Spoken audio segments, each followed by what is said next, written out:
মই আছোঁ তিনিচুকীয়া JNB ৰোডত। কাৰেণ্টলি আপুনি চাই পাইছে তিনিচুকীয়া JNB ৰোডৰ কণ্ডিশ্যন কেনেকুৱা।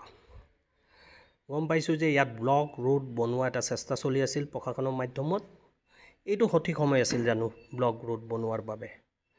যিহেতু আমি জানো কিছুদিনৰ পৰা বৰষুণে কি পৰিস্থিতিৰ সৃষ্টি কৰিছে গোটেই তিনিচুকীয়াত, চাৰিওপিনৰ পৰা পানী। তাৰ মাজত ৰাইট ছাইডে JNB ৰোডত আপুনি চাই পাইছে একে লেঠাৰিতে এটা ডাঙৰ গাঁত খান্দি দিয়া আৰু ব্লক ৰোড বনোৱাৰ বাবে আগবাঢ়া।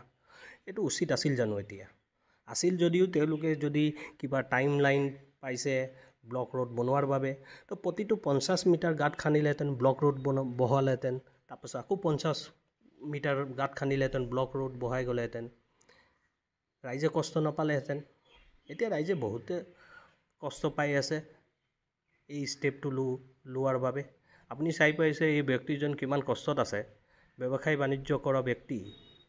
মানুহে অহা যোৱাত কষ্ট পাইছে, এই পিনৰ পৰা সেই পিনে যাওঁতে কষ্ট হৈ আছে। ইয়াত দায়ী কোন? PWD, তিনিচুকীয়া পৌৰসভা, অসম চৰকাৰ, স্থানীয় বিধায়ক, ইয়াত ঠিকাদাৰ।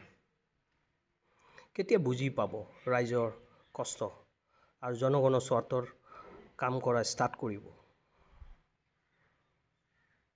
আপুনি চাই পাইছে JNB ৰোডটো একে লেঠাৰিতে ডাঙৰ গাঁত, মানুহ অহা যোৱা কৰিব নোৱাৰিছে, চাৰিওপিনৰ পৰা পানী। হঠাতে এক্সিডেণ্ট হ'লে, কিবা এটা হ'লে, who will take the responsibility? বিনম্ৰ অনুৰোধ প্ৰশাসনক লৈ যাতে ৰাইজৰ স্বাৰ্থত কাম কৰে আৰু পৰিস্থিতি এটা চাই চিন্তি কাম কৰাটো উচিত। আপুনি চাই আছে অসমীয়া দৃষ্টি, সত্যক আগত ৰাখিম, সত্যমে জয়তে।